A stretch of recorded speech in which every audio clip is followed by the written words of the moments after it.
2층은 어머니가 미용실을 했대요. 그 딸이 네일 아트를 이렇게 1층에서 하고, 근데 거기는 이제 좀 부촌이에요. 한국의 어떤 뭐랄까요, 이게 좀 주재원으로 간 사람들이 사는 이제 부자 동네입니다. 그러니까 거기에 여자분들 온 분들도 이렇게 좀 그런 분들이 와서 네일 아트를 하고 있는데 2층이 미용실이 놀고 있어요. 그래서 한국에서 그것을 운영할 만한 사람이 있으면은 좀 오면 좋겠다. 막 이랬어요. 그래서 내가 한번 가서 만나보자. 이렇게 가서 만나보니까 그 딸이 27살 먹었는데 결혼을 했고, 결혼했는데 이 딸이 네일 아트실을 운영을 하고 미용실은 누가 한국 사람이 와가지고 임대를 해서 하든지 아니면 그냥 몸만 온다면 자기가 다 돈을 들여서 해서 거기에 어떤 수익을 갖고 이렇게 나누든지 그렇게 하겠다고 이렇게 하더라고요. 그래서 제가 예수 믿냐 그랬더니 성경책은 읽고 있다고 그런 얘기를 이렇게 하더라고요. 그래서 기도하면서 어떤 좀 믿음 있는 사람이 가면은 거기에 가서 전도도 하고 이렇게 했으면 좋겠다 이런 생각을 가졌습니다. 자, 오늘 말씀 속에서 우리가 기억을 할 것은 바로 뭐냐면 오늘 말씀은 예수가 그리스도인 증거. 좀 같이 해보세요. 예수가 그리스도인 증거. 이것을 우리가 찾아야 됩니다. 이것을 찾지 못하면 신앙생활은 어떤 신앙생활이 되느냐? 예수님께서 제자들을 불러가지고 3년 동안 훈련시켰는데 이 제자들이 3년 동안 계속 갈등했어요. 그러다가 막 어떤 때는 칭찬받고 어떤 때는 욕먹고 뭐 그랬습니다. 여기에서 3년 동안 이들이 갈등하다 보니까 십자가 앞에서 다 도망갔다는 얘기예요. 그런데 보세요. 그런데 예수님께서 이들이 어떤 상태인 것을 아시고 감람산에 불렀잖아요. 감람산에 불러가지고 그리스도를 다시 각인시켜주는 거예요. 그것도 40일 동안. 그래가지고 하나님 나라의 축복이 무엇인가 하는 것을 깨닫게 합니다. 그리고 성령 충만을 체험시켜요. 이것이 없으면은 똑같아요, 우리도. 감람산의 그 체험, 감람산의 그 언약, 이걸 모르면은 3년 동안 쫓아다니다가 십자가 앞에 나타나니까, 십자가가 내 앞에 나타나니까 다 도망갈 수밖에 없어요. 체험하지 못하면. 여러분들이 머릿속에 예수가 그리스도다 이렇게 성경 말씀이다. 우리 교회는 성경 말씀을 말한다. 그래가지고 되는 게 아니란 말이에요. 내가 실제적으로 살아계신 사실을 체험하지 못하면 맨날 이게 맞다 저게 맞다 네가 잘났냐 내가 잘났냐 누가 조금 잘하면 기분 나쁘고 내가 잘해야 되고 막 이런 속에 엉켜 있어요. 사람들 가만히 보면 말을 안 해도 그런 것들이 다 했어요. 그게 제자들이거든. 제자들이 예수님이 왕이 되면 누가 옆에 설 것이냐, 네가 옆에 서냐, 내가 서냐. 어떤 막 그 부모는 또 막 그 아들 둘을 데리고 와서 제자들 부모가 와가지고 막 당신이 왕이 된다면 우리 아들 한쪽 편에 뒤편에 막 이러시겠어. 응? 똑같습니다. 자세히 보세요. 여러분이 신앙생활을 잘할 수 있는 걸 찾아야 돼요. 신앙생활을 잘하게 되어 있는데 뭔가에 다른 것에 지금 각인돼 가지고 거기서 빠져나오지 못하니까 신앙생활이 안 돼요. 그러니까 자기의 일은 그냥 한 99% 잘하잖아요. 자기 일은 먹고 살라니까. 그런데 하나님의 일은 여버려 그냥 남는 시간 가지고 하고 대낮에나 하고 감람산 체험해야 됩니다. 아무리 뭐 전도 선교 막 세계보 뭐 다 갖다 바치면서 해도 그것은 마지막에 십자가 죽을 수 있냐 이렇게 할 때는 다 도망가요. 이걸 우리가 찾아내야 됩니다.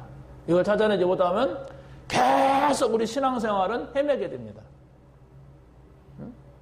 그러면 정말 내가 어떻게 감람산의 그 언약을 체험을 할 것인가 이 결단을 꼭 내리시고 신앙생활을 하셔야 됩니다. 그러지 않으면은 십자가는 힘든 겁니다. 십자가는 손해보는 거예요. 십자가는 어떻게 고난입니다. 그런데 그 앞에서 다 무너지고 아무도 남지 않을 거예요. 여러분 가운데서 감람산 체험한 사람만이 남게 될 겁니다. 그리스도를 체험을 해야 돼요. 그리스도를 들었다가 아니라 그리스도를 체험하지 아니하면 늘 갈등 속에 살고 시기 질투 속에 살고 정말로 네가 잘나냐 내가 성공하냐 네가 잘나냐 이런 속에 살다가 거의 끝날 거예요. 그래서 바로 기존 신자들 보게 되면은 아예 복음을 듣지 않은 사람도 많아요. 교회를 다니는데 아예 복음을 듣지 않고서 복음이 뭔지도 모르고 다닌단 말이에요. 그런데 복음을 들었는데도 요 감람산 체험이 되지 않았어. 않으니까 어떡합니까? 어쩔 수가 없습니다. 여러분 감람산이 뭔가를 알아야 돼요. 왜 예수님께서 40일 동안 승천하지 아니하시고 제자들을 불러서 거기에서 합숙훈련을 하셨는가? 이것을 꼭 깨달았고 그 체험을 해야 될 줄로 믿습니다. 그러지 않으면 나는 십자가 나타나면 도망갈 사람이다 이렇게 생각하고 믿으면 돼요. 그걸 알아야 내가 왜 신앙생활이 안 되는지. 네? 그 체험 없으면 목사든 장로든 사모든 무슨 안수 집사든 그냥 집사든 간에 다 도망갈 거예요. 다 도망갑니다. 왜? 예수님 얼굴 쳐다보면서 3년 동안 쫓아다니는 사람도 도망가는데 십자가 하니까 막 나는 그냥 주는 그리스도시요 살아계신 하나님의 아들이십니다. 할렐루야 하던 베드로도 도망갔어요. 도망갑니다. 신앙생활 싹 눈치 보면서 몰라서 그래요. 지금 가치를 깨닫지 못했어요. 그러면 고생만 합니다. 여러분 40일에 결단하시기 바랍니다. 어떻게 하면은 내가 정말 감람산의 체험을 할까 고민하고 있고 기도하고 있는 사람이라면은 그 사람이 한 번만 결단해야 돼요. 한 번만 결단해가지고 그 속에 들어가지 아니하면은 안 되게 돼 있습니다.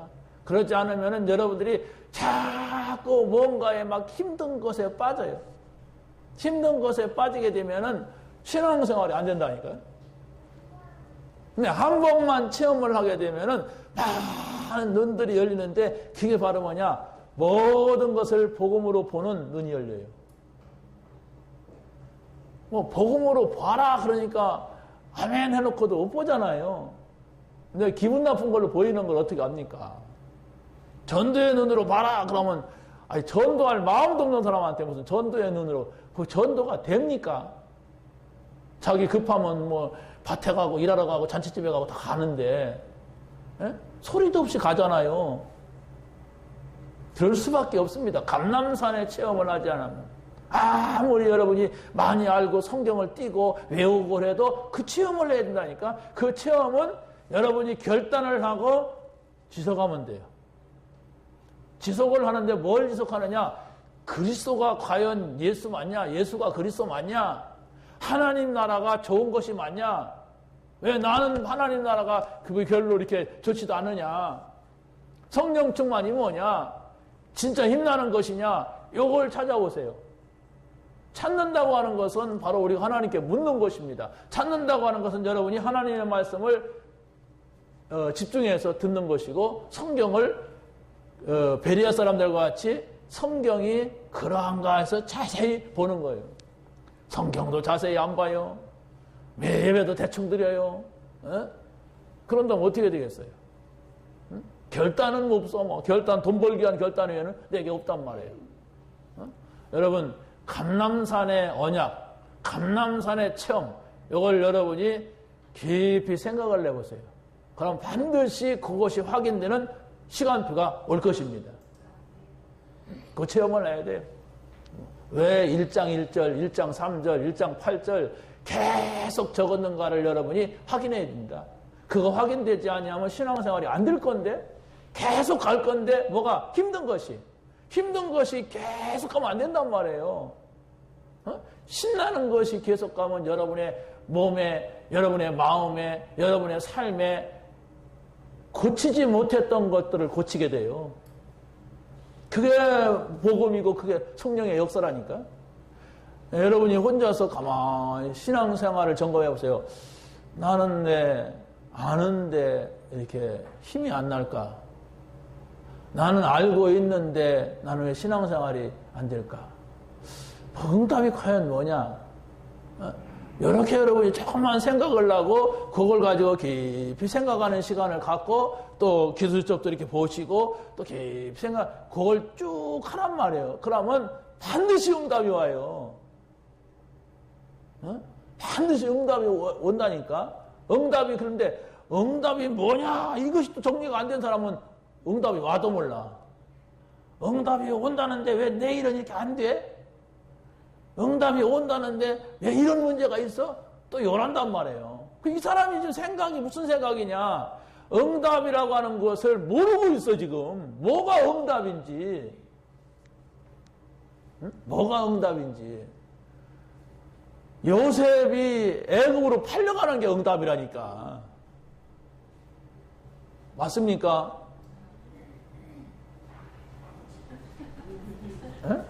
어째서 그게 응답입니까? 형 나쁜 놈들에 의하여서 지금 납치당한 거지. 팔려간 인신매매 당하는 것이 어째 그게 응답입니까?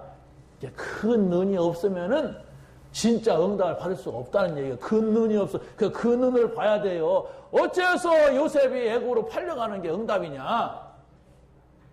하나님의 숨은 뜻이 있고 하나님의 놀라운 계획이 있는데 대부분의 사람들은 자기 앞에 잘 되는 것만이 응답이라고 하지 앞으로 이 요셉이 총리가 될 것은 볼 수가 없어요. 그런데 성경은 요셉이 팔려가서 노예로 갔다 감옥 갔다 총리가 되는 것까지 보여줘요. 봐라 이렇게 됐지? 노예로 간 것이 잘 됐지? 잘 됐어 못 됐어? 이렇게 묻는 거예요 지금. 잘 됐지 않느냐? 누구나가 크게 성공하려 하지 그냥 집에서 그냥 농사나 짓고 그런 사람이 어디 있냐? 이렇게 해갖고 가는 거다. 그러면 우리도 마찬가지다. 우리도 어떤 문제가 왔을 때 그 문제를 자세히 보면서 기대해봐라. 거기에 하나님의 뜻이 있는 것이고 누가 너를 무시한다고 네가 가난하다고 너에게 문제가 있다고 그 실망하지 말고 자세히 봐라.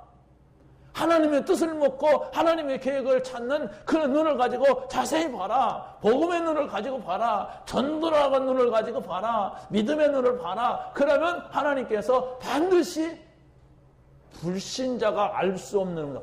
어떻게 저렇게 나쁘게 됐고 어렵게 됐는데 결과는 저렇게 될까? 이걸 본단 말이에요. 이걸 볼 수 있는 눈이 없으면 그 사람은 영영 응답받지 못합니다. 응답받을 생각을 하지 마세요. 여러분 마음속에 늘 이렇게 뭐가 좀 잘 돼야 좋고 조금 어떤 어린이 있으면 신경질 나고 속상하고 그런 사람은 진짜 응답은 안 옵니다. 불신자 응답은 와요. 그냥 막 돈 벌려고 눈을 막 쓰고 막 싸우고 하니까 막 조금 모으고 막 하고 이런 건 있는데 실제적으로 하나님이 주는 응답은 그게 아니에요. 여러분 복음을 알수록 그걸 깨달아야 돼. 그걸. 그런데 여러분 신앙생활 대충대충 하면은 거의 그런 수준이라니까. 아이고 오늘 내 가게가 좀 잘해서 손님이 많이 왔어. 아이고 하나님이 막 응답했어. 내일 또 안 와서 나니까 또 오늘 하나님 삐졌나 막 이런 식으로 이런 수준 낮은 생각을 가지고 있으면은 진짜 응답 못 받습니다. 그 사람은 불신자 수준으로 있다가 십자가 나타나면 도망갈 사람이에요. 도망갑니다. 있을 수가 없어요. 왜? 지금 그게 응답이 아닌데? 응? 가치를 못 찾았는데? 복음이 뭔지 모르는데, 진짜 복음이? 복음은 불신자는 모르는 거예요, 그게. 안다고는 불신자가 아니죠, 그 사람이.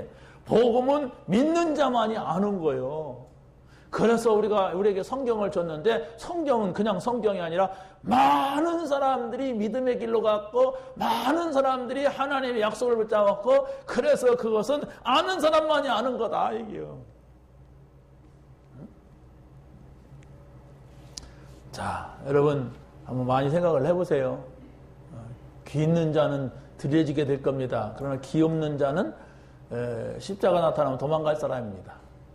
귀가 있어야 돼, 이 귀. 이 귀가 말하면 영적인 귀. 아, 그래.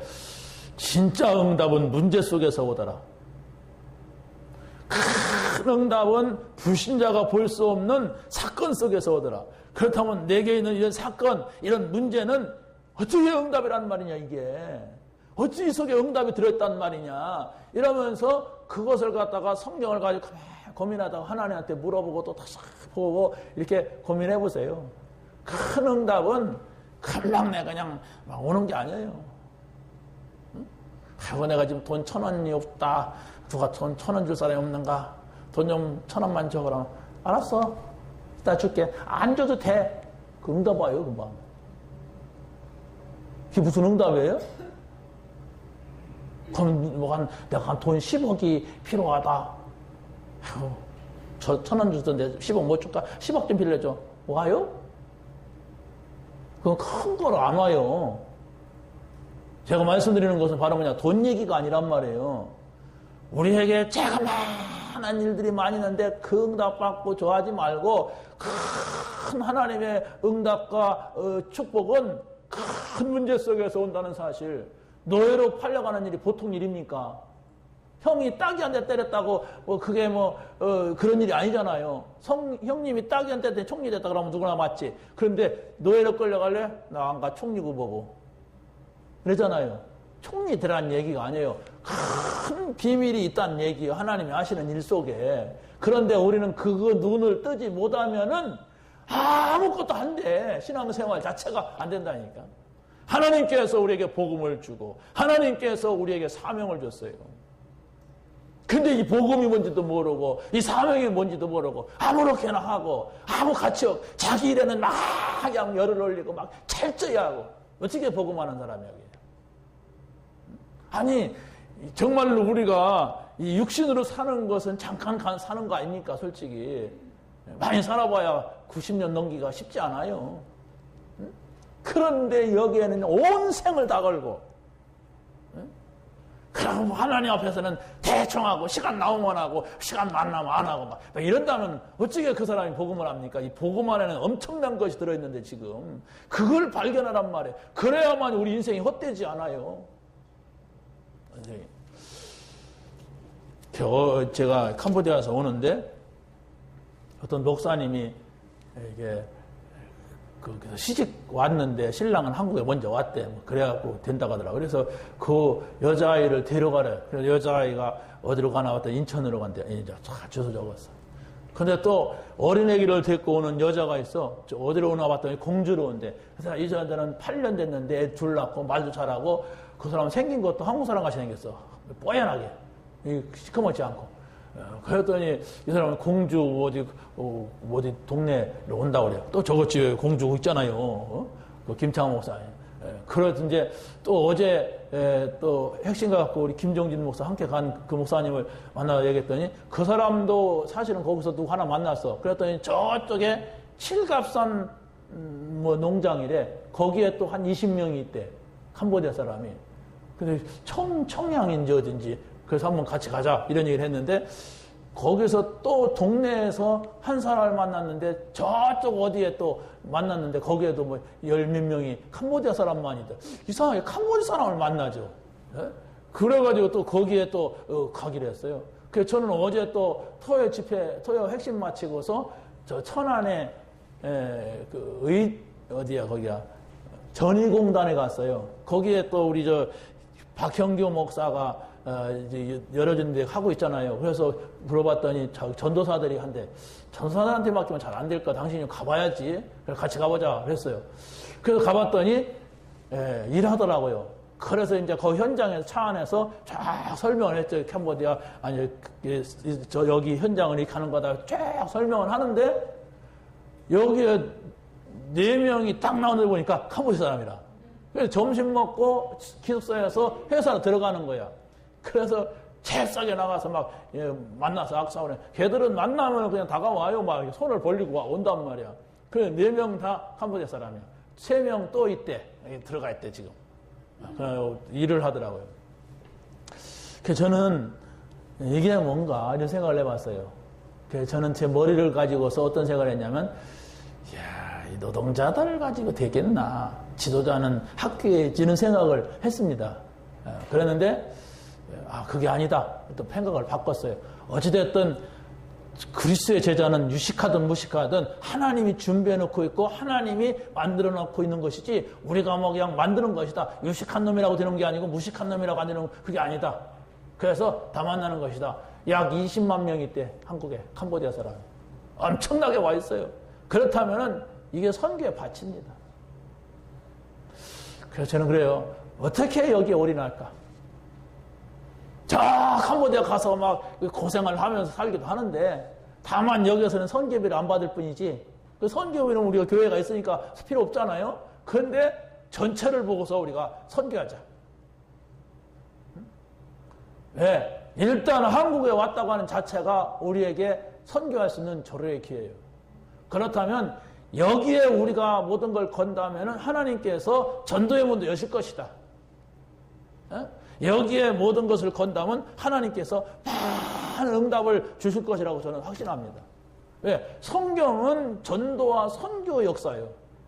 이것을 못 깨달았을 때는 얻어 터지는 것이었고, 이것을 깨달았을 때 하나님께서 큰 문을 여셨어요. 나하고는 상관없는 일인데 이렇게 하고 생각했다면 여러분 신앙생활 앞으로 잘 안 될 겁니다. 하고 신앙생활 선교 안 하고도 내가 지금까지 잘 했시오. 뭐 그럴는지는 모르겠어요. 여러분 하나님이 원하시는 것이 무엇인가 이것을 꼭 깨달아야 됩니다. 깨닫게 되시기 바랍니다. 제발 여기에 관심 가지세요. 이게 왜 하나님의 관심 있는 곳에 내 마음을 두지 아니하면은 우리는 많은 동기를 가지고 살고 동기를 가지고 살게 되면 되면 모르는데 되지 않아요. 그럼 신앙생활 자체가 안 된다니까. 그럼 우리의 마음은 진짜 복음을 가졌다면은 전도와 선교의 방향이 돼야 되지, 그게 안 되면은 신앙생활을 하나님하고 연결이 안 된단 말이에요. 그러면 내가 이 전도 선교 마음이 없다는 것은 지금 복음을 누리지 못하거나 복음을 받지 않은 거야.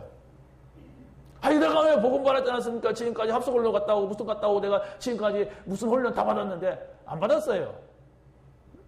아니 주는 그리스도시요 살아계신 하나님의 아들, 그 사람 받은 사람이 안 받은 사람이에요. 그보다 어떻게 확실하게 받아요? 장가라서시오 살아계신 하나님 다연아 시몬아 네가 복이 있다 이라고 받았는데, 그런데 십자가 앞에서 멀끔멀끔 쳐다보고 막 부인하고 저주하고 그러고 도망갔잖아요. 그 나중에 예수님 부활을 했다고 하는데도 그 사람 도망갔어. 이게 인간이라니까. 실제로 자기가 체험하지 못하면 말은 뭐 그냥 용기가 있으니까 잘하죠. 이걸 봐야 됩니다. 한국 교회가 지금 어떤 상황에 있느냐? 그리스도가 전해지지 않아서 문제입니다. 근데 그리스도가 전했다 할지라도 그 사람이 체험하지 못하면 안 되는 거예요. 그런데 이걸 한 번만 체험하면 된다니까. 한 번만 체험하게 되면 놀라운 일이 생겨요. 그 사실을 여러분이 꼭 체험하게 되시기 바랍니다. 지금 우리는 거기를 들어가려고 하는 거예요. 그 사실을 지금 본 거예요, 지금. 얼마나 감사해요? 그러니까 메시지를 들어도 그 메시지가 쫙 살잖아요. 여러분, 전도할 마음이 없다, 선교할 마음이 없다. 그렇다면 복음 붙잡으세요. 복음 받을 사람이에요, 그 사람은. 계속 복음 받는데도 여러분이 아무 감각이 없다 그러면 고민하세요. 하나님 나는 왜 이럽니까? 나는 왜 복음이 안 좋지요? 이라고 기도해야 되지 뭐 달라고 하지 마세요. 그러면 사단이 여러분에게 찾아옵니다. 이 인간은 불신자이면서도 뭐 달라고 그러는구나. 속입니다. 그러니까 그리스도를 알아야 된다니까. 그리스도가 누구냐? 기름 부음을 받으신 그리스도입니다. 이 기름 부음을 받았다고 하는 것은 바로 뭐냐면은 참된 가치를 깨달았다는 거예요. 다시 말하면 그리스도를 우리가 알았다고 하는 것은 이 땅에서 가장 가치가 있는 것을 깨달았다는 거예요. 바로 예수님이 십자가에서 죽으시기 전에 바로 이제 만찬을 했어요. 만찬을 하는 자리에서 어떤 여인이 향유를 갖다가 예수님의 머리에 부었어요. 그 향유, 향기가 나는 기름을 말합니다. 그런데 이 향유는 보통 돈으로 따지면은 남자 장정이 1년 동안 벌어서 모아야 되는 돈이라고 합니다. 그러면 한 300만 원 벌었다고 하면 한 3천만 원, 뭐 이 정도 되겠죠. 3,500만 원 정도. 그런데 그걸 갖다가 한 병을 예수님 머리에다 부어버리는 거예요. 그러면 돈에 대한 생각 속에 늘 있는 사람은 계산하겠죠. 그걸 말하는 거예요, 지금. 그런데 여기에서는 제자들이라고 하는데 요한복음에서는 유다라고 합니다. 유다가 책망했는데 저는 도적이라 그 돈을 가져 훔쳐가려고 합의를 이랬어요. 자, 유다가 됐던 누가 됐던 간에 어찌됐든 여기에서 지금 이 가치를 모르고 있었다는 말이에요. 예수님이 누구신지를 모르니까 다른 사람이 뭐 드리는 것도 자기가 어떻게 돼요? 기분 나쁜 거예요. 여러분이 그리스도가 누군지를 모르면 다른 사람이 열심히 내는 것도 기분 나쁜 거예요. 다른 사람이 하나님 앞에 충성하는 것도 속상한 거예요. 그래서 시기 질투하는 거예요. 이렇게 보시면 정확합니다. 여러분, 나는 못하는데 다른 사람이 하는 거 보면 어떻습니까? 나는 못하지만 참 감사하다. 이래 들어가 정상 아닙니까? 그런데 내가 기분 나빠. 시험 들어. 그러면 그건 고칠 수 없는 시험이기에. 그렇지 않습니까? 아니, 내가 부모님한테 참 공양하고 봉사해야 되는데 내는 못하는데 저 밑에 동생이 한다 그러면 감사하다. 우리 동생 하나라도 잘 돼가지고 이렇게 하는 거라지. 이렇게 해야 정상 아니에요. 부모 마음, 부모를 받드는. 그런데 저것이 어떻게 하다 돈을 벌어가지고 저 부모님한테 나도 못하는 걸 하고 있어. 그러면 이것은 이제 고칠 수 없는 문제입니다. 이걸 우리가 지금 말하는 거예요. 지금 여기 지금 이 여자는 어떤 여자일까 하는 것을 한번 생각을 해보세요. 이 여자는 어떤 여자냐? 이름 없어요. 단 옥합을 깨뜨렸다고 합니다. 옥합을 깨뜨렸다고 하는 것은 깨뜨리지 않으면 그 기름을 볼 수가 없어요. 딱 밀봉이 돼가지고 그 언제 깨뜨리느냐? 시집갈 때 깨뜨리는 거예요. 그래서 시집갈 때 그 신방에다가 향기가 나게 하고 이렇게 하는 거라고 합니다. 그런데 이 여자는 내가 예수님한테 향유를 꼭 드려야 되겠다 하고 모은 것도 아니고 이것을 갖다가 드림으로 해서 예수님 머리다가 부음으로 기름 부음을 붙자 뭐 이렇게 한 것도 아닐 거라고 봐요. 그런데 예수님께서는 제자들이 이 여자를 책망하니까 뭐라고 하셨냐면은 그 여자를 책망하지 말아라. 그 여자가 하는 일은 어떻게 되겠어요? 나를 위하여서 아주 좋은 일을 하였느니라 그랬습니다. 그런데 더 중요한 것은 이 여자가 내 몸에 이 향유를 부은 것은 내 장례를 위함이니라. 그리고 더 중요한 얘기였어요. 이 복음이 전파되는 곳마다 바로 이 여자의 요 사건이 증거될 것이다. 그래서 오늘 증거되고 있는 거예요. 이게 무슨 말인가? 예수님은 선지자, 제사장, 왕으로 오셨어요. 기름 부음 받은 자로 오셨단 말이에요. 그러면 예수님 머리다가 이 향유를 부었다고 하는 것은 이 여자가 자기는 그냥 공경하고 정말로 받드는 마음을 가지고 했는데 장사를 준비하는 것이었고 예수님이 그리스도이심을 증거하고 있는 일이었어요. 이게 무슨 말이냐? 우리가 정말로 믿음을 가지고 있고 우리가 정말 이 복음을 가지고 있으면서 복음을 전하고 있는 이런 사람이 된다면은 나는 무심코 한 일인 것 같은데 나는 그냥 평범하게 한 일인 것 같은데 하나님께서 보실 때는 아주 중요한 일을 하게 하는 거예요. 사람의 가치라는 게 어디에 나타납니까? 그 사람이 지금 어디에 쓰임받고 있느냐에 따라서 가치가 나타나요. 아무데도 쓰임받지 못한다 그러면 가치가 없습니다. 그런데 이 사람은 내가 쓰임을 받자 이래가지고 한 것도 아니에요. 그냥 말씀 붙잡고 있었어요. 기도하고 있었어요. 주를 따랐습니다. 그랬을 때에 그리스도가 누구신가를 알았을 때에 자기가 헌신할 마음이 생긴 거예요. 그래야 되는 겁니다. 내가 정말 이 은혜를 받고 보니까 감사하다. 그렇기 때문에 나는 주님 앞에 이 헌신을 해야 되는데 그런데 내가 요 일은 중요하니다 이렇게 안 했는데도 이 사람이 하는 일이 다른 사람들은 비난하는 일이었고 시기 질투하는 일이었지만은 예수님은 가장 귀한 것으로 인정을 했단 말이에요. 이게 신앙생활입니다. 여러분 이것을 꼭 찾아내시기 바랍니다. 먼저 여러분이 복음을 많이 생각을 해보세요. 복음이 진짜 좋으냐? 복음이 나에게 답이냐? 답이라는데 나에게는 아니다 그러면 그걸 찾아내세요. 사명체전하는 게 아니고 그걸 찾아내야 돼. 진짜 복음이 나에게 전부인가? 이걸 찾아내고서 그 다음으로 그럼 나는 이 복음을 전할 수 있는 사람이냐? 전도 선교할 수 있는 사람이냐? 아니냐? 이걸 찾아야 돼요. 이 두 가지가 우리에게 가장 중요한 것입니다. 복음을 붙잡는 것, 또 전도와 선교의 방향을 놓고 사는 것. 이 안에 모든 것이 다 있습니다. 두 번째는 유다에게 배반당하신 그리스도입니다.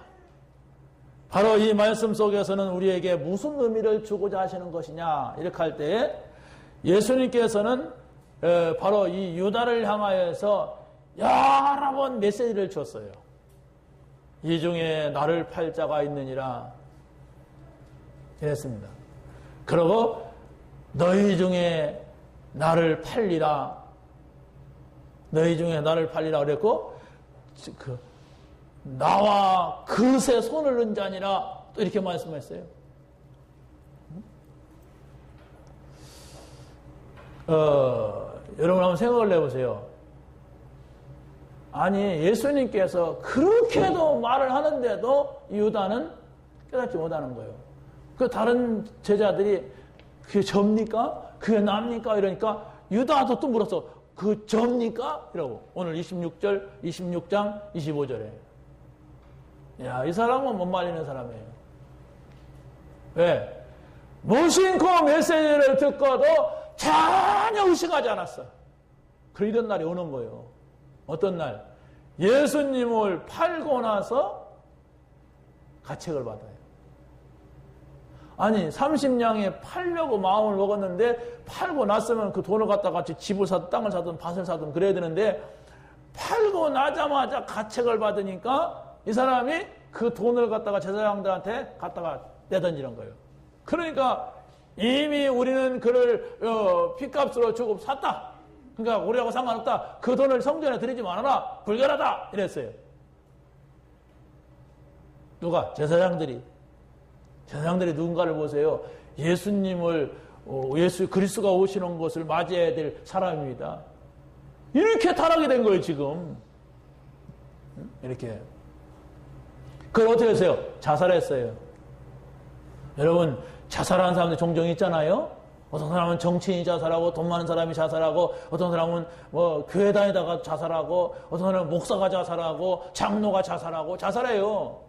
이게 무슨 얘기가 보세요? 불신자입니다. 성경에는 불신자 이런 말은 없어요. 그런데 생각을 해봅니다. 어쩌면 마지막 가는데 하나님의 인도받지 못하고 사단의 인도받을까? 지옥 간 거예요. 어떤 친구는 그 자기네 교회 청년이 저 서울 한강에서 자살했대. 그러다가 청년들한테 그랬답니다. 성경에 자살은 지옥 간다는 말은 없는데 어찌됐든 간에 하나님께서 구원하셨다. 이렇게 얼버무렸다나 봐요. 그러니까 거기에 장모가 그 목사인데 그런 신앙을 청년들에게 가르치냐? 너 우리 딸하고 이혼해라! 그러고 딸하고 이혼시키고 쫓아냈대. 보통 여자가 아닌데. 아니 교회에 자살한 사람이 있으니까 우리가 적당히 그렇게 말을 할 수가 있어요. 왜? 그 가족들 이루하려니까 뭐 그런 것이지 뭐. 그러나 분명한 것은 자살은 천국 같다고 볼 수가 없는 게 예수님 팔아먹은 예수님이 누군지 모르는 가룟 유다가 자살했어. 그리고 또 누굽니까? 사울 왕이 자살했어요. 자기가 스스로 전쟁에서 칼로 자기 배를 찌르고 죽었어요. 자살은 성령의 인도가 아닙니다. 그렇잖아요? 마지막에 성령의 인도받지 않고 사단의 인도받는다고 하는 것은 이건 지옥 가는 것이지. 사단이 어디로 들어갑니까? 지옥으로 가죠. 천사가 천국을 인도하고. 그렇다면 우리가 이런 부분을 자세히 볼 필요가 있는데 가룟 유다는 3년 동안 예수님을 따라다니면서 많은 기적을 보고 많은 말씀을 들고 또 똑똑했어요. 그러니까 돈 관리도 하지. 바보 같으면 하겠습니까? 그런데 이 사람은 못 알아들었어요. 그렇게 말하는데도 여기에 오지 않았어. 이 가슴 속에 그리스도가 오지 않았어. 그럼 그걸 가지고 고민해야 되는데 돈 갖고 고민하는 거예요, 지금. 돈을 쓰냐 마냐, 많이 쓰냐 적게 쓰냐, 이걸 가지고.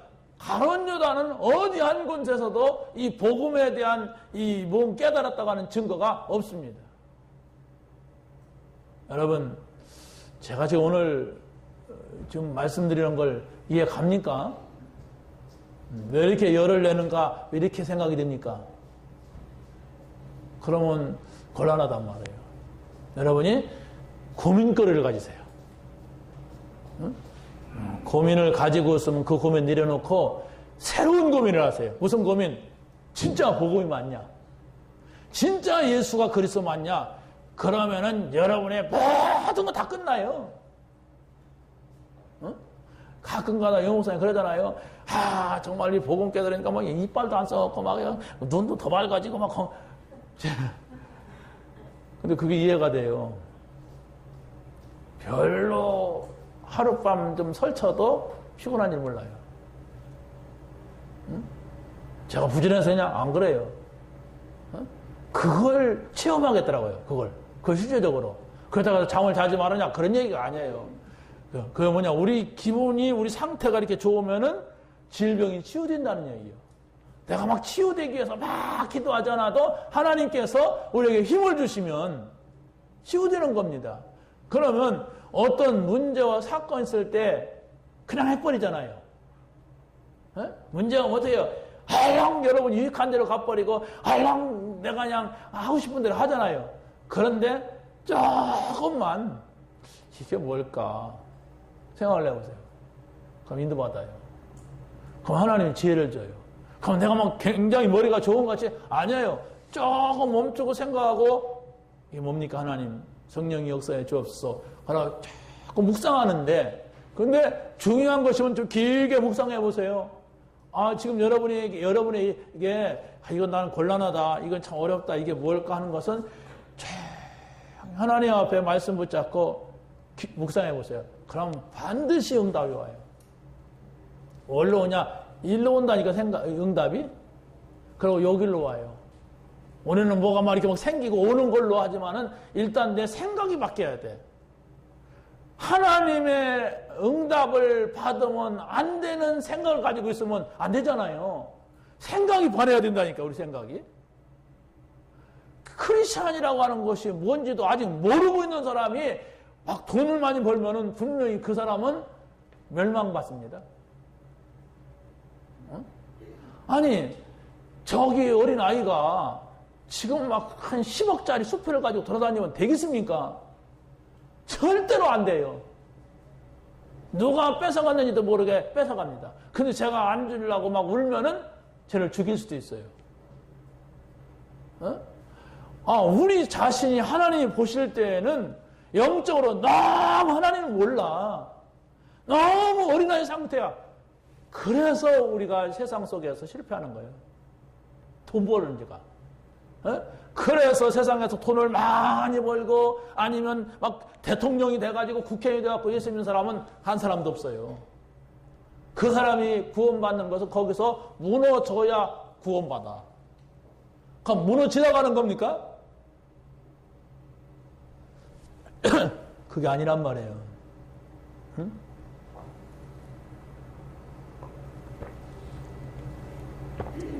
자, 가룟 유다가 예수님을 팔았던 팔지 않았던 간에 하나님의 계획은 변함없이 성취되게 되어 있습니다. 그런데 바로 이 가룟 유다가 왜 거기에 쓰임 받았느냐 하는 것을 우리가 봐야 됩니다. 가룟 유다는 본래부터 믿지 않았던 자예요. 예수님이 뭐라고 했어요? 제 갈 길로 갔다고 그랬어요. 본래 제 갈 길은 바로 뭐냐? 멸망의 길로 가게 된 사람입니다. 자, 그러면 왜 이 사람이 그 악역을 담당했느냐 할 때 성경에서 보니까 악한 일은 안 믿는 사람을 통해서예요. 악한 일은 사단을 통해서 한단 말이에요. 그러나 정말 복음을 가지고 하나님의 의를 이루는 일은 믿음의 사람을 통해서 하십니다. 여러분 너무 낙심하지 마시고 낫더라는 소리가 아닌가, 내가 유다란 말 아닌가 이렇게 생각하지 마시고 절대로 그런 말이 아니니까 나는 여러분에게 말씀드리고 싶은 것은 이 복음을 붙잡으란 말이에요. 12제자도 있으니까 11제자 있잖아요. 11제자가 분명히 3년 동안 다녔는데도 아무것도 모르고 헤매고 다 부인하고 저주하고 도망가다가 3년 후에 감람산 체험을 했단 말이에요. 그래서 제가 그 감람산에 고민을 하다가 걸렸어요. 감람산이 뭐냐? 1장 1절, 1장 2절, 3절, 8절 이게 뭐냐 도대체. 이걸 고민해서 성경을 가만히 보고 이게 뭡니까? 이랬단 말이에요. 그러니까 제가 이렇게 한 것을 여러분에게 말할 수밖에 없잖아요. 제가 경험한 것을. 근데 여기에서 오는 응답은 날로 새로운 것들이 아주 많아요. 하나님께서는 우리가 너무 감당하지 않을까 봐서, 감당하지 못할까 봐서 조금씩 주고 있어요. 앞으로 보세요. 그걸 여러분이 지금 오늘 이 말을 여러분이 자세히 듣고 고민하는 사람은 앞으로 일어나는 것이 하나님께서 하시는 일이고 하나님의 역사 속에서 우리에게 주신 축복이라는 것을 알게 될 겁니다. 그런데 그걸 전혀 모르고 그래도 그렇지, 하나님은 나에게 오늘 이거 잘 돼야 되고 저거 잘 돼야 되고 내 앞에는 아무 문제도 없어야 되고, 그런 사람은 못 깨닫습니다. 그냥 무조건 잘 돼야 돼. 그럼 잘 되려고 하다가 교회에서 안 되면은 저 절간에 가서 또 비나이다 뭐 신령님이든 예수님이든 아무튼 나에게 잘해 주신다면 나는 그 당신을 믿겠나이다. 그게 씹혀 나오더래. 무당이 교회 다니는데, 무당이 교회 다닌 게 아니라 그냥 교회 다녔지. 예? 그래서 너무 자기에게 황당한 일, 다급한 일, 아들이 죽으려고 하니까 그런 말이 하나님 앞에 기도하다가 자기도 모르게 확 나왔다는 거예요. 예? 그러니까 하늘에서 선녀가 부채를 이렇게 하면서 내려오더래. 그래서 그냥 끌어안아 버렸대. 그때 귀신들 같대요. 무당이 그래, 무당이. 그런 일은 내가 뭐 끌어안았다, 에이 안 끌어안으면 되지 뭐, 그런 얘기가 아니라니까요. 나도 모르게 되어지는 거예요. 옥합을 깨트린 여자는 나도 모르게 이게 중요하다는 걸 알고 자기 옥합을 깨트리고 드리는 거예요. 그런데 가룟 유다는 자기도 모르게 거기에 말려 들어가는 거예요. 지금 사단이 잡혔어요. 그래서 지금 예수님을 팔아먹는 자. 요한복음 13장 그랬잖아요. 가룟 유다의 생각 속에, 마음속에 예수님을 팔려는 생각을 넣었더니 그랬어요. 생각을 사단이 그 가룟 유다의 마음속에 그걸 넣었다니까. 그런데 나중에 어떻게 합니까? 사단이 가룟 유다의 마음속에 들어간지라 끝. 그 이상 예수님께서는 뭐 이 중에 나를 팔 자가 있느니라 뭐 이런 얘기도 안 했어요. 나도 모르게 그렇게 된다. 나도 모르게. 그러니까 복음 없이 교회를 다니니까 영적 문제가 왔단 말이에요. 영적 문제가 오니까 힘들잖아요. 힘드니까 거기 하나님의 뜻이고 하나님의 계획이 그 사람은 없어. 왜? 불신자야. 불신자니까 하나님의 뜻이고 뭐고 계획이고 없으니까 문제가 오네요. 문제가 오니까 이걸 해결될 자가 누굴까?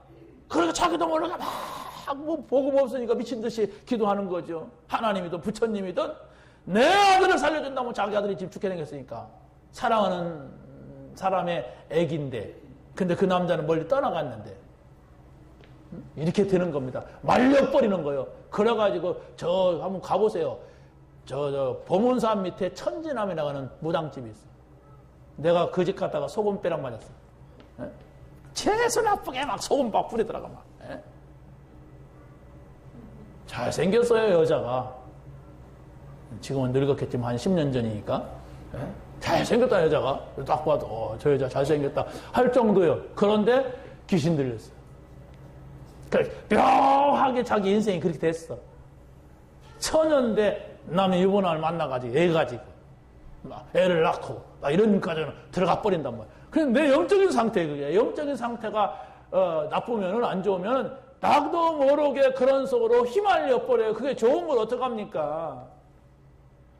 가룟 유다가 그런 지경이 됐단 말이에요. 다시 말하면 우리가 살고 있는 세상은 성령이냐 악령이냐요. 내가 성령의 역사 속에 있느냐, 아니면 나도 모르게 악령의 역사 속에 있어요. 여러분이 성령의 역사를 전혀 의식 못하고 산다면 나도 모르게 악령의 역사 속에 있다니까. 자세히 보세요, 자세히. 이게 눈에 보이지 않는 일이에요. 마지막입니다. 유월절 만찬을 베푸신 그리스도입니다. 유월절 만찬을 행하시다가 예수님께서 갑자기 일어나셔가지고 수건을 허리에 두르시고 제자들에게 발을 씻겨줘요. 발을 씻겨주면서 제자들에게 이렇게 섬김을 가르치니까 베드로는 뭐라고 하냐면 선생님이 어찌하여서 내 발을 씻기십니까? 막 호들갑을 떨었어요. 그러니까 뭐 내가 네 발을 씻지 않냐면 네가 나하고 상관이 없느니라 그랬어요. 요한복음 13장에. 그러니까 그것도 또 뒤집혀가지고 내 발이 아니라 온몸을 씻겨주십시오. 목욕을. 그러니까 이미 목욕한 자는 발밖에 씻을 필요가 없다 그랬어요. 요게 이제 무슨 말이냐, 이게 중요한 거예요. 우리가 예수님을 믿는다고 하는 것은 바로 이미 목욕하는 거예요. 우리의 모든 원죄, 자범죄, 또 저상죄 다 끝나는 거예요. 그런데 발을 씻는다고 하는 것은 매일매일 내가 그리스도의 말씀을 붙잡고 나를 씻으란 말이에요. 그리스도의 말씀이 아니고서는 내가 보이지가 않아요. 왜? 그냥 먹고 살려가는 몸부림이지 그리스도가 보이지 않는단 말이에요. 그래서 날마다 하나님 옆에 나와서 나를 드리면서 나를 보호란 말이에요. 나를. 내가 누구냐? 내가 목사 아니에요. 내가 누구냐? 내가 장로 아니에요. 내가 누구냐? 내가 권사가 아니에요. 근데 내가 왜 이러느냐? 왜 이런 문제 속에 있느냐? 아니 나는 왜 이렇게 확신이 없느냐? 이렇게 보란 말이에요. 그런 의식을 여러분이 갖지 아니하면은 하나님도 못 도와줘. 우리에게 자유를 줬기 때문에 그래요. 응? 하나님 막 버튼 누르면 움직이는 우리가 아니잖아. 그럼 로봇 같지. 하나님께서 우리에게 자유를 줘서 따먹을 자유도 있고 따먹지 않을 자유도 있어요. 선악과. 내가 할 수도 있고 안 할 수도 있어요. 그래 얼마나 감사해요. 완전히 로봇까지 움직인다. 우리는 기계죠. 그런데 바로 우리가 우리 생각, 우리의 행동, 결정 우리가 하도록 되어 있습니다. 그러다가 요 인간이 도저히 안 되겠을 때 어떻게 해요? 담에석의 사울이 되는 거예요. 눈이 멀게 하고 꼬꾸라지게 하고 갑자기 소리 들리고 이렇게 하는 거예요. 그 3일 동안 여러분이 눈 멀었다고 생각하고 있어봐요. 3일 동안 잠자라면 좋겠지만은 3일 동안 눈 멀었다고 생각해봐요. 나는 끝났다. 완전 암흑 속에 빠지는 거예요. 거기서 살아나왔어요. 바로 우리가 봐야 됩니다. 예수님께서는 만찬에서 이러한 중요한 것을 전달하면서 뭐라고 했냐면 이미 목욕한 자는 발밖에 씻을 필요가 없다. 이미 구원받은 자는 날마다 회개하는 것이면 된다. 그런데 다는 아니다. 이걸 말할까요? 가룟 유다. 다는 아니니라. 다시 말하면 교회 안에도 불신자가 있을 수 있다는 얘기예요. 예수님의 제자 가운데도 불신자가 있었는데 예수님은 안 보이잖아요 지금. 그러니까 얼마든지 교회 안에 그런 사람이 있을 수가 있단 말이에요. 그렇다면은 내가 그런 사람이 아닌가? 그렇다면 예수님 영접하면 돼요. 나 예수님 영접했는데 영접을 했다면은 여러분들은 그 속에 그 의미를 깨닫고 그 뜻을 깨닫고 하려면 돼요. 그런데 내가 자꾸 문제가 온단 말이에요. 복음 받았는데 그게 이제 하나님께서 전도와 선교를 깨닫게 하려고 하는 하나님의 계획이에요. 지금 나는 이게 문제가 있는데 무슨 전도 선교입니까? 아니라니까. 하나님이 살아계신 것을 몰라서 내가 지금 문제 속에 있지, 하나님의 살아계심을 안다면 그 문제는 축복으로 바뀌는 거예요. 축복으로 바뀌면 어떻게 합니까? 그 축복을 누리면 되죠. 그게 요셉이에요. 그게 바로 모세예요. 그게 사무엘이고 그게 다윗이에요. 그 사람들은 전부가 다 문제 속에서 하나님의 살아계심을 발견한 사람들입니다. 문제가 없었던 사람이 아닙니다. 여러분이 구원받은 것이 맞다면은 염려하지 말고 복음 속으로 들어가시기 바랍니다. 왜? 주님이 보고 계세요. 저는 제 사무실에 있는 그 그림을 보면서 항상 그래요. 그래, 주님이 보신다.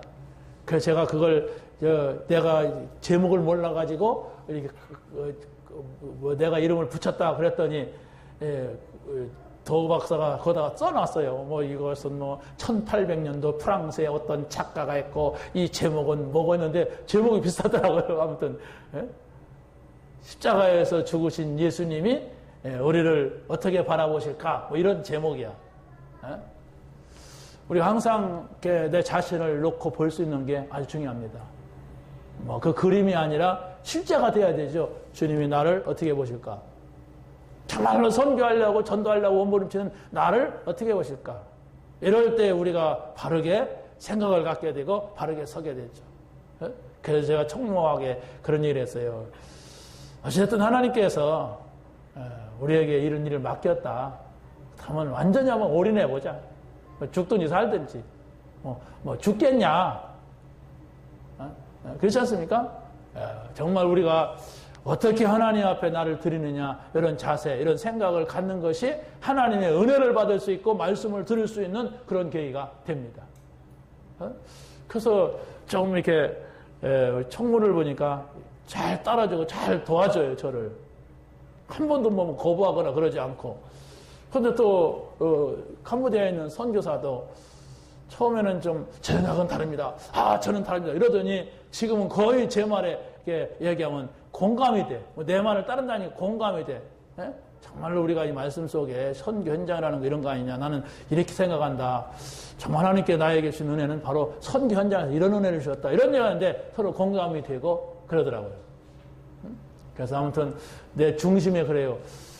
정말 하나님께서 은혜를 주신다면 저 선교사를 향하여서 올인할 필요도 있지 않느냐. 네, 내가 가야 되는 내가 못 갔잖아요, 거기. 그렇다면 내가 이 사람을 놓고 기도하고 이 사람의 모든 것을 내가 읽고 그러면서 이 사람이 선교하도록 돕는 것이 내가 할 일 아니냐. 이런 마음이 좀 들었어요.